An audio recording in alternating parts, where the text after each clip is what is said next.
Hello dear students, welcome back to Kataria pharmacy. बच्चों कैसे हो आप सभी? आई होप सभी ठीक होगे, सभी हेल्दी होगे और सभी की स्टडी बहुत अच्छी चल रही होगी। तो हमारा चल रहा था chapter 4 D pharma first year human anatomy and physiology. इसका सेकंड पार्ट हमारा होने वाला है। फर्स्ट पार्ट जो था चैप्टर 4 का, उसमें हमने देखा था skeletal system, type of skeletal system, axial skeletal system and appendicular skeletal system. अब जो सेकंड पार्ट होने वाला है इस चैप्टर का, उसके अंदर हम स्टडी करने वाले हैं जॉइंट्स के बारे में, या फिर जॉइंट्स को हम बोलते हैं आर्टिकुलेशंस। ठीक है, जॉइंट का ही दूसरा नाम है आर्टिकुलेशन। जैसे स्केलेटल सिस्टम का दूसरा नाम क्या था? Osseous system. ठीक है, तो ये कंफ्यूज मत होना बेटा, क्योंकि ये जो नाम है, अब आर्टिकुलेशन के नाम से किसी पेपर में पूछ लिया जाएगा तो आपको दिक्कत आ जाएगी कि पता ही नहीं है आर्टिकुलेशन होता क्या है, ऑसियस सिस्टम होता क्या है। क्योंकि 50% बच्चे भी नहीं जानते कि ऑसियस सिस्टम सबसे पहले मतलब होता क्या है। वो लेक्चर देखने के बाद ही पता चला है कि जो हमारा स्केलेटल सिस्टम है वो ही हमारा एक्सियल ओसियस सिस्टम होता है। ठीक है, तो इन चीजों का विशेष ध्यान जरूर रखें हैं, ये आपको एग्जाम में काफी मदद करने वाले हैं समझने में चीजों को। तो स्टार्ट करते हैं। स्टार्ट करने से पहले अगर आप लोगों ने कटारिया फार्मेसी ऐप डाउनलोड नहीं किया है तो जाइए प्ले स्टोर पे जाके ऐप डाउनलोड कर लीजिए, वहां पे आपको नोट्स मिल जाएंगे। जल्द ही कोर्स भी अवेलेबल होने वाला है डी फार्मा फर्स्ट ईयर और सेकंड ईयर का, तो वो जाके देख सकते हैं। फर्स्ट ईयर सेकंड ईयर के कंप्लीट डिटेल नोट्स अवेलेबल हो चुके हैं जो आप देके स्टडी कर सकते हैं। तो चलिए स्टार्ट करते हैं आज की इस लेसन को। बहुत अच्छे से पढ़ेंगे तो वीडियो में एंड तक जरूर बने रहना। आज हम स्टडी करने वाले हैं जॉइंट्स या फिर आर्टिकुलेशंस। तो काफी सारे डिफरेंट डिफरेंट जॉइंट्स होते हैं हमारी बॉडी के अंदर। जॉइंट्स कहाँ होते हैं? जो दो बोन्स को एक जगह जोड़ने का काम करते हैं उनको ही बेसिकली हम जॉइंट्स बोलते हैं। तो हमारी बॉडी में तो काफी सारे जॉइंट्स हैं, तो उन सभी जॉइंट्स को हम अलग अलग टाइप से क्लासिफाई करके यहाँ पे स्टडी करने वाले हैं। ठीक है, तो चलिए इंट्रोडक्शन की बात करें तो एक जॉइंट को कैसे आप डिफाइन करेंगे, कैसे इंट्रोड्यूस करेंगे?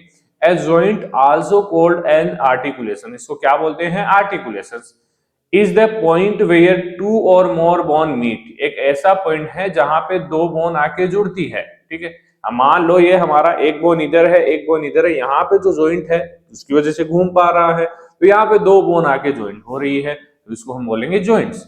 joint hold the skeletal together and allow movement and flexibility of the body।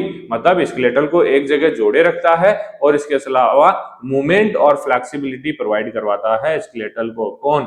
Joints. ठीक है, याद रहेगा।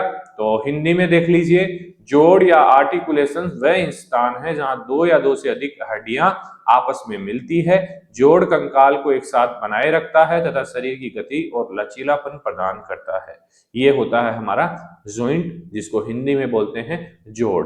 ठीक है, चलिए आर्थरोलॉजी ऐसी साइंस है जिसके अंदर हम जोड्स के बारे में, जॉइंट्स के बारे में स्टडी करते हैं, उसको हम बोलते हैं आर्थरोलॉजी। ठीक है, अगर एक क्वेश्चन पूछा जाए 1 मार्क्स में तो हमें भूलना नहीं है, लिखना है। जोड़ों के अध्ययन को आर्थरोलॉजी हम कहते हैं। तो बोन मीट उसको हम बोलेंगे जॉइंट, जॉइंट स्टडी आर्थरोलॉजी। ये छोटे छोटे पॉइंट आपको एक नंबर के क्वेश्चंस को सोल्व करने में आपकी काफी मदद करने वाले हैं। बात करें फंक्शन ऑफ जॉइंट, हमारी बॉडी के अंदर काफी सारे डिफरेंट टाइप के जॉइंट्स होते हैं, तो उनका काम क्या होता है, क्या फंक्शन होता है? ऐसे फालतू तो नहीं होंगे वो। ठीक है, तो डिफरेंट डिफरेंट फंक्शन है। सबसे पहला फंक्शन है सपोर्ट एंड स्टेबिलिटी प्रोवाइड करवाते हैं। Joint help maintain posture and body position. हम खड़े हैं, हमारा स्केलेटल सिस्टम जो है कंप्लीट, जो हमारी 206 बोन्स है वो कहीं ना कहीं जॉइंट से जुड़ी हुई हैं। ठीक है, तो वो हमारी बॉडी को सपोर्ट प्रोवाइड करवा रही है, स्टेबिलिटी प्रोवाइड करवा रही हैं। तो joint help maintain posture and body position. जोड़ शरीर की मुद्रा एवं संतुलन बनाए रखने में सहायता करते हैं। दूसरा है मूवमेंट, किस कारण से चल पा रहे हैं? अब स्केलेटल सिस्टम तो है, उसकी वजह से हम चल रहे हैं, लेकिन स्केलेटल सिस्टम में जॉइंट्स हैं जिनकी मदद से हम मूव कर पाते हैं। नहीं तो हिलेगा ही नहीं, अगर जॉइंट नहीं होगा तो हमारा पैर सीधा का सीधा रहेगा, हमारा हाथ ऐसे कैसे रहेगा, है ऐसे घूम नहीं पाएगा इधर उधर। ठीक है, ये जॉइंट्स की मदद से होता है। तो movement, joint allow movement such as bending, rotation, walking. जैसे रोटेट कर सकते हैं, बेंड कर सकते हैं हम, ठीक है, चल सकते हैं। इस टाइप के मूवमेंट्स हमें जॉइंट की मदद से होते हैं।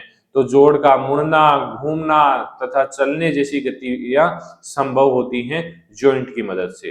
बात करें ग्रोथ की, तो some joint allow growth of bones. काफी बोन्स को मदद करते हैं ग्रो करने में, सच एज एपिफेजियल प्लेट। इसको ग्रोथ प्लेट भी बोला जाता है, जहां पे बोन हमारी ग्रोथ होती है। मान लीजिए बोन है हमारी, इधर इस साइड में एपिफेजियल प्लेट प्रेजेंट होता है जहां से हमारी बोन ग्रो करेगी। ठीक है। तो कुछ जोड़ हड्डियों की वर्दी में सहायक होते हैं, जैसे एपीफाइजियल प्लेट या फिर इसको ग्रोथ प्लेट भी हम बोलते हैं जॉइंट्स के अंदर। इसके अलावा शॉक को एब्जॉर्ब करते हैं, ठीक है, जिसे डैमेज होने से बचाते हैं स्केलेटल सिस्टम को। Joint absorb mechanical stress during walking and jumping. हम जंप भी करते हैं, हम चलते भी हैं, फिर भी हमारा जो इतना वेट होता है वो कैसे लोड ले पाती है हमारी बॉडी, तो काफी शॉक एब्जॉर्प्शन करते हैं जॉइंट्स, जिसकी वजह से हमारे ऑर्गन्स डैमेज नहीं होते हैं, हमारा स्केलेटल सिस्टम, हमारी हड्डियां डैमेज नहीं होती हैं, ठीक है। चलने या कूदने के समय जोड़ झटकों को सहन करते हैं, ठीक है। Knee and ankle joint absorb body shock. Knee का जो जॉइंट है, घुटने का जॉइंट है, और एंकल जो नीचे वाला जॉइंट है ना, एंकल का जो यहाँ पे हाथ है, ये दोनों जॉइंट हमारी बॉडी के शॉक को, जब आप कहीं से भी कूद रहे हैं, किसी ऊंची जगह से कूद रहे हैं, तो उस कंडीशन में ये वाले जो जॉइंट है वो शॉक को एब्जॉर्ब कर ले, नहीं तो आपकी हड्डियां टूट सकती है, ठीक है। कभी कभी ज्यादा ही लोड पड़ जाता है तो हड्डी ब्रेक हो जाती है, जॉइंट काम करना भी बंद कर देता है। लेकिन जहां तक हो सके ऐसा सिस्टम है हमारी बॉडी के अंदर कि जॉइंट नॉर्मल चीजों को तो हैंडल कर लेंगे, ठीक है। अब ज्यादा ही उछल कूद करोगे तो फिर दिक्कत हो जाएगी। चलिए बात करते हैं क्लासिफिकेशन ऑफ जॉइंट की। जॉइंट्स को कितने टाइप्स में हम क्लासिफाई कर सकते हैं। बेटा सभी बच्चों से रिक्वेस्ट है कि वीडियो को एंड तक जरूर देखें, क्योंकि एक ही क्लास के अंदर आपका एक टॉपिक कंप्लीट हो रहा है, तो इससे बड़ी अच्छी बात कोई नहीं हो सकती है, क्योंकि एक बार में ही आपका एक टॉपिक कवर हो गया और उसको आप भूलोगे भी नहीं, और एग्जाम में अगर पूछा जाएगा तो अच्छी तरीके से आप लिख पाओगे उसको, ठीक है। ये फायदा आपको कटारिया फार्मेसी पे ही मिलेगा। Joints are classified in two way. Basically देख लेते हैं, फर्स्ट वे देख लेते हैं स्ट्रक्चरल क्लासिफिकेशन की, कैसे स्ट्रक्चर हमें दिखाई देती है, उसके अकॉर्डिंग जॉइंट्स को कितने टाइप्स में हम डिवाइड करते हैं। तो based on tissue type and joint cavity के आधार पर बेसिकली जो हमारे जॉइंट्स होते हैं, मेन जो क्लासिफिकेशन होता है as the basis of structure, वो होते हैं 3 टाइप्स के। फर्स्ट हमारा फाइबरस जॉइंट, ठीक है, दूसरा हमारा कार्टिलेजिनियस जॉइंट, तीसरा होता है हमारा सिनोवियल जॉइंट, ठीक है। मेन जो जॉइंट है इसी टेबल के अंदर आपके कवर हो रहे हैं, यही जॉइंट्स आप लोगों को याद रखने हैं। डिटेल में पढ़ने के लिए आपको नोट्स में मिल जाएंगे, नोट्स आपको कटारिया फार्मेसी ऐप पे मिलेंगे। तो बेसिकली जो फाइबरस जॉइंट है उनके अंदर कनेक्टिव टिश्यू प्रेजेंट होते हैं, फाइबरस टिश्यू प्रेजेंट होते हैं, मतलब कनेक्टिव टिश्यू के रूप में फाइबरस टिश्यू होते हैं। कार्टिलेजिनियस के अंदर कार्टिलेज होते हैं, सिनोवियल के अंदर कैप्सूल होता है प्लस मेम्ब्रेन होगी। जॉइंट कैविटी बेसिकली एब्सेंट होती है इनके अंदर, ठीक है। मोबिलिटी की बात करें तो फाइबरस जॉइंट है, इमूवेबल है, मूव नहीं करते हैं, ठीक है, या फिर थोड़ा बहुत मूव कर सकते हैं। कार्टिलेजिनियस थोड़ा बहुत मूवमेंट करते हैं। सिनोवियल जॉइंट फ्रीली मूवेबल होते हैं, ठीक है, जैसे कंधे का जॉइंट है, ये सिनोवियल जॉइंट है, तो ये हमारा फ्रीली मूव कर सकता है, ठीक है। इस वजह से 3 टाइप में हम इनको डिवाइड करते हैं। Fibrous joint basically skull structure, जो खोपड़ी की जो देखिए जो हमारी खोपड़ी होती है, ब्रेन का जो आउटर कवरिंग होती है, वो डिफरेंट डिफरेंट पार्ट की बोन से मिलके बना हुआ होता है, तो वहां पे हमारे फाइबरस जॉइंट्स प्रेजेंट होते हैं। कार्टिलेजिनियस की बात करें तो इंटरवर्टेब्रा फर्स्ट दिस, जो वर्टेब्रा कॉलम्स होते हैं हमारी रीढ़ में बैकबोन के अंदर, वहां पे कार्टिलेजिनियस जॉइंट्स प्रेजेंट होते हैं। बात करें सिनोवियल जॉइंट्स की, जैसे नी घुटने का जॉइंट, घुटना इधर उधर हो सकता है, शोल्डर का जॉइंट, ये क्या है, ये सिनोवियल जॉइंट्स है जो फ्रीली मूवेबल होते हैं, जहां हम चाहे इनको मूव कर सकते हैं। समझ में आ गई ये चीज। कोई भी डाउट हो किसी भी बच्चे को बेझिझक कमेंट कर सकते हैं। वीडियो के एंड में कॉन्टैक्ट नंबर मिलेगा, वहां पे आप व्हाट्सएप मैसेज भी कर सकते हैं। आपकी जो भी क्यूरी है, किसी चीज कोई चीज समझ नहीं आ रही है, सारी चीजों की इंफॉर्मेशन आप लोगों को हमारी टीम दे देगी, ठीक है। उसके लिए आपको व्हाट्सएप पे मैसेज करना पड़ेगा, बाकी कमेंट भी कर सकते हैं आप लोग। तो ये देखिए 3 जॉइंट्स की स्ट्रक्चर यहाँ पे दिख रही होगी, ये हमारा फाइब्रस जॉइंट है, ये हमारा कार्टिलेजिनियस जॉइंट है, ये हमारा सिनोवियल जॉइंट है, अलग अलग जॉइंट्स होते हैं, ठीक है।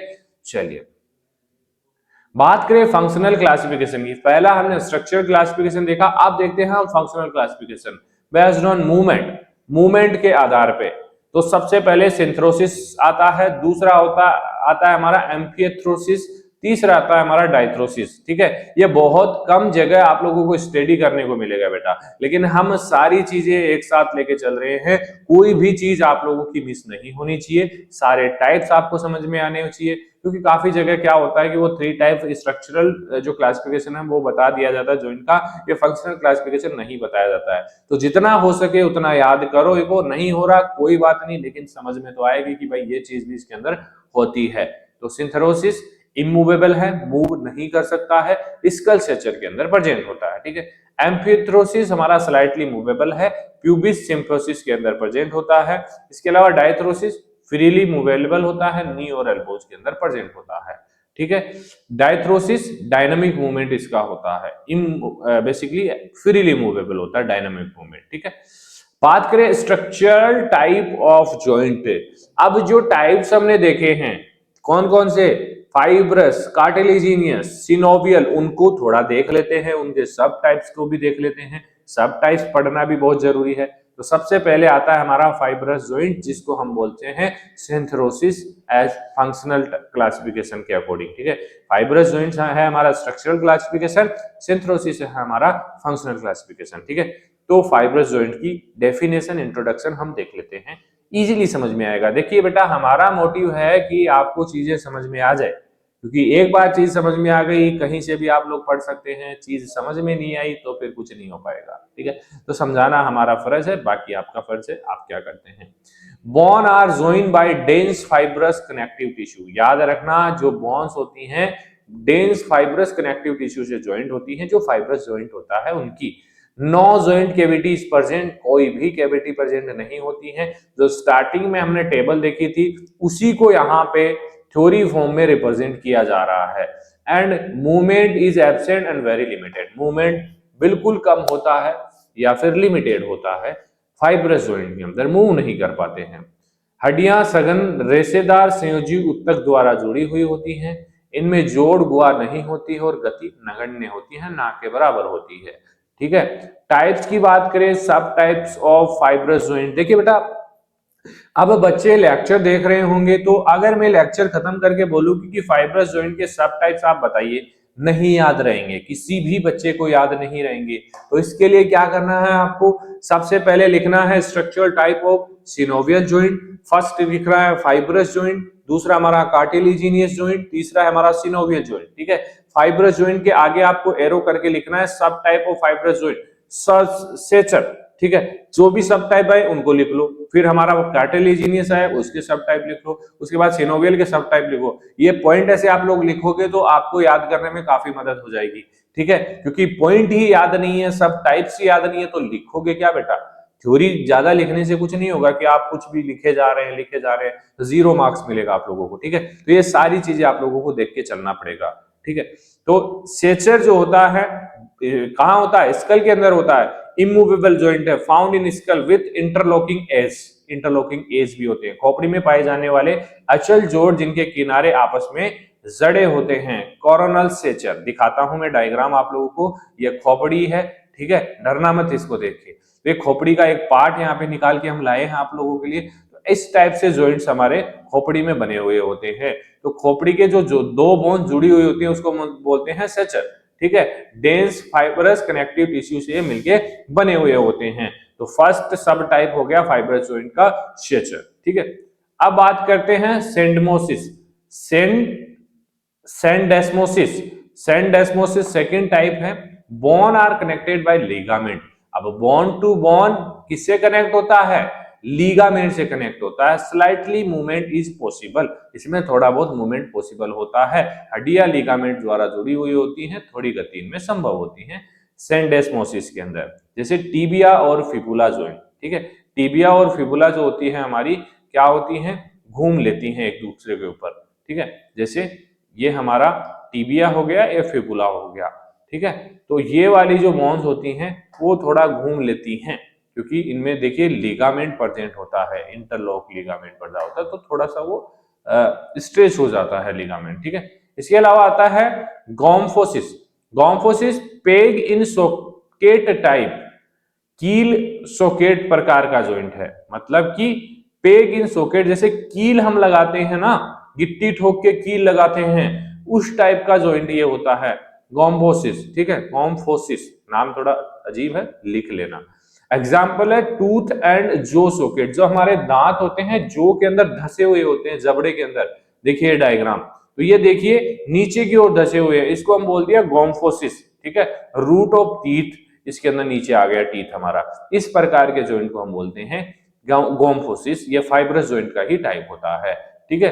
अब बात करते हैं हम कार्टिलेजिनियस जॉइंट, जिसको हम एम्फियोथ्रोसिस बोलते हैं, जो फंक्शनल क्लासिफिकेशन है।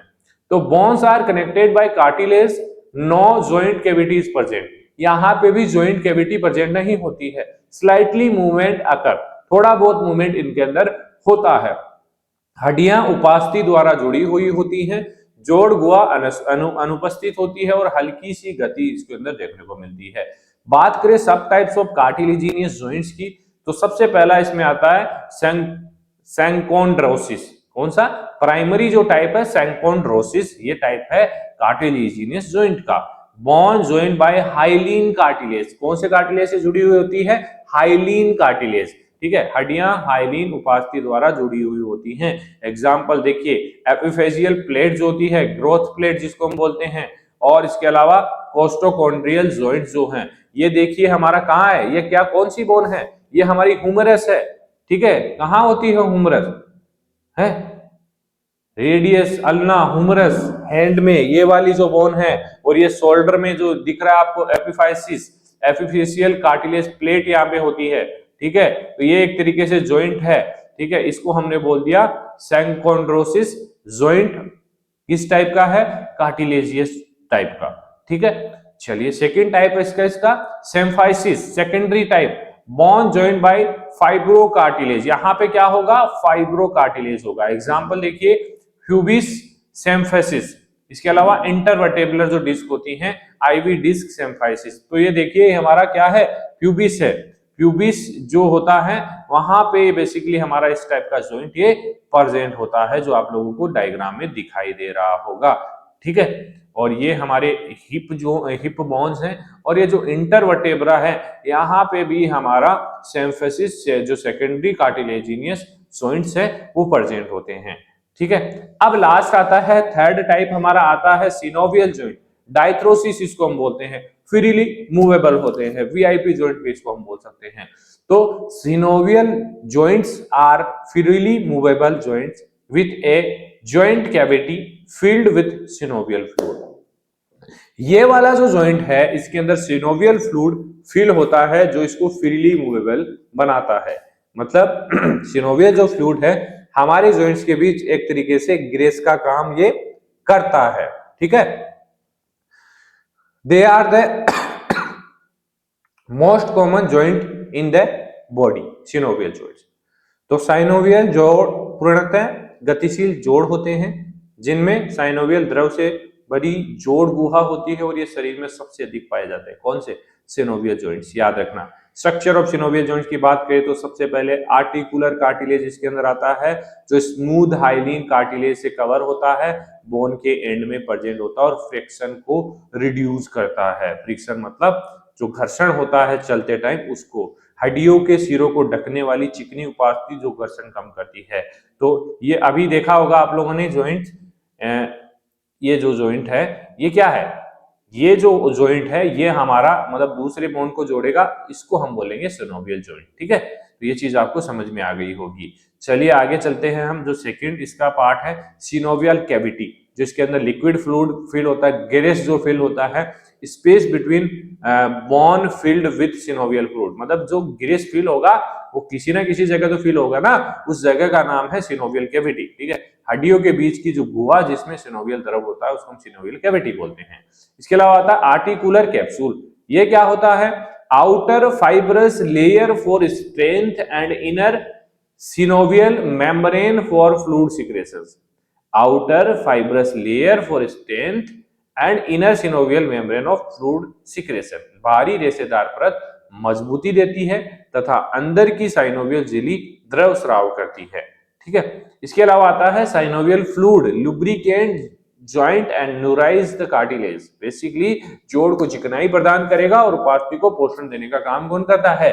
Synovial fluid. तो ये पार्ट है सिनोवियल जॉइंट्स के, जो आपको याद करने हैं। इसके अलावा आता है लीगामेंट, जो स्ट्रेंथ प्रोवाइड करवाता है जॉइंट को एंड प्रिवेंट करेगा एक्सेसिव मूवमेंट को, ज्यादा मूवमेंट नहीं होने देता है, स्ट्रेंथ प्रोवाइड करवाता है, जोड़ को मजबूती प्रदान करता है और अत्यधिक गति को रोकता है। इसके अलावा इसमें आते हैं ब्रूसी और टेंडन सील्स भी इसके अंदर आते हैं, ठीक है। Fluid filled sac that reduce friction.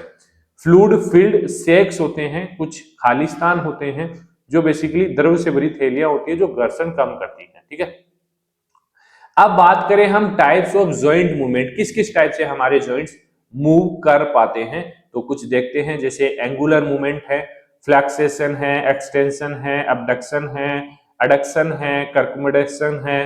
ठीक है, रोटेशनल मूवमेंट जैसे medial rotation, inward, lateral rotation, outward.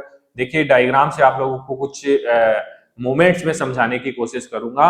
अब देखिए जो हमारा पैर है, ये फर्स्ट डायग्राम देख लीजिए, पैर है इस साइड में आया तो इसको क्या बोल दिया, अबडक्शन। अब वापस से इस साइड में अपनी पोजीशन पे वापस आया तो इसको बोल दिया एडक्शन।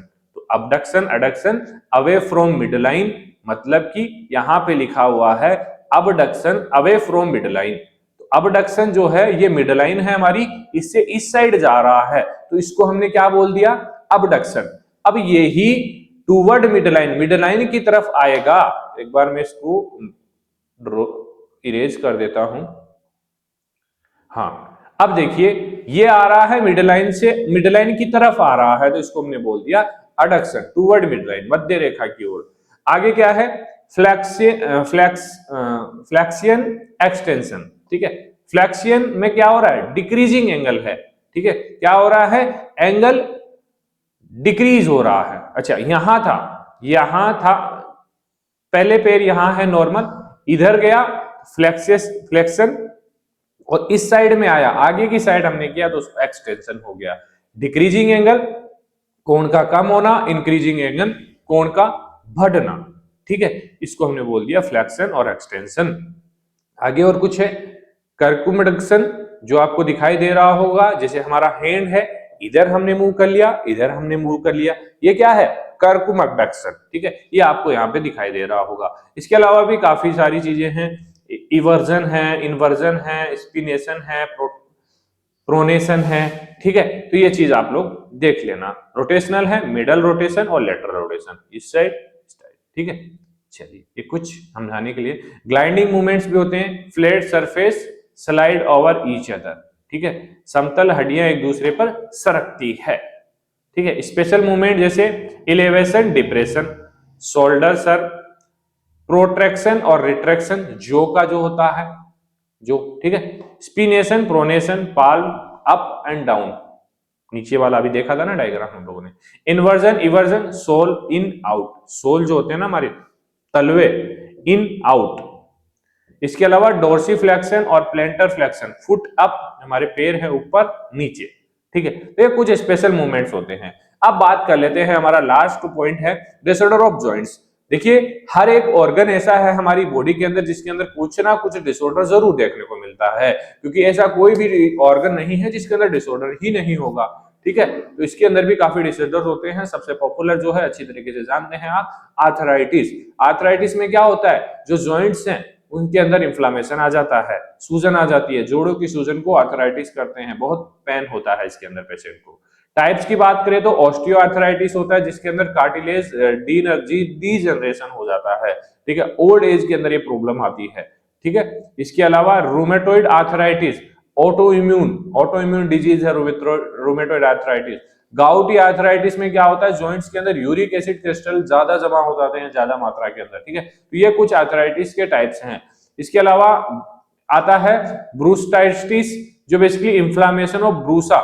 ब्रूसा बेसिकली क्या होता है, जो हमारे जॉइंट्स होते हैं इनके ऊपर एक थोड़ी बहुत एक तरीके से स्किन टाइप या कुछ भी बोल देते हैं, जो इसको मदद करती है घूमने में, उसमें स्वेलिंग आ जाती है। ठीक है, स्किन प्रेजेंट होती है ऐसी। इसके अलावा डिसलोकेशन, मतलब बोन खिसक जाए, bone displace from joint cavity, अलग हो जाए। स्प्रेन, लीगामेंट में इंजरी हो जाए। स्ट्रेन, बेसिकली मसल्स और टेंडन में इंजरी हो जाए। ठीक है, तो काफी सारे डिजीज हैं जॉइंट्स की। एंक्लोसिस, बेसिकली जो जॉइंट है स्टिफ हो जाए, फ्यूजन हो जाए, ब्रेक हो जाए। ठीक है, जुड़ जाए या फिर स्टिफ हो जाए एक जगह। टेंडनाइटिस में बेसिकली जो इंफ्लामेशन ऑफ टेंडल में इंफ्लामेशन आ जाए। Carpal tunnel syndrome, basically median nerve compression at wrist, जो रिस्ट होता है वहां पे नर्व कंप्रेशन हो जाता है, ठीक है। इसके अलावा सिनोवाइटिस में इंफ्लेमेशन ऑफ सिनोवियल मेम्ब्रेन। देखिए ज्यादा डीपली जाने की जरूरत नहीं है बेटा, लेकिन पता होना चाहिए कि जॉइंट के अंदर कौन कौन से डिसऑर्डर्स होते हैं। एक होता है रूमेटिज्म, इसमें क्या होता है, general term for joint and muscles pains को हम बोलते हैं रूमेटिज्म। तो ये टर्म्स भी आप लोगों को पता होनी चाहिए क्योंकि आप फार्मा फील्ड के अंदर एंटर करने वाले हैं, तो ये सारी चीजें आपकी जानकारी आप लोगों को होनी चाहिए। तो ये हमारा चैप्टर 4 कंप्लीट हो चुका है। अब नेक्स्ट लेक्चर से हम स्टार्ट करेंगे चैप्टर 5। तो आई होप ये चैप्टर 4 आप लोगों ने अच्छे से लेक्चर्स अटेंड किए होंगे, सारी चीजें समझ में आई होगी। कोई चीज समझ में नहीं आई तो आप कमेंट करिए, और अगर समझ में आई तो एक प्यारा सा कमेंट कटारिया फार्मेसी की टीम के लिए आप लोग कर सकते हैं, तो हमारी टीम को बहुत सारा प्यार और मोटिवेशन जरूर मिलेगा और हम आप लोगों के लिए चीजें को और भी बेहतर करने की कोशिश करेंगे। चलिए मिलते हैं नेक्स्ट लेक्चर में। व्हाट्सएप नंबर आप लोगों को दिखाई दे रहा है, ऐप आप लोगों को दिखाई दे रहा है, जाइए प्ले स्टोर पे जाके डाउनलोड कर सकते हैं, वहां पे नोट्स आप लोगों को मिल जाएंगे, ठीक है। चलिए जो शॉर्ट नोट्स हैं वो भी जल्द ही अवेलेबल हो जाएंगे। मिलते हैं नेक्स्ट लेक्चर में।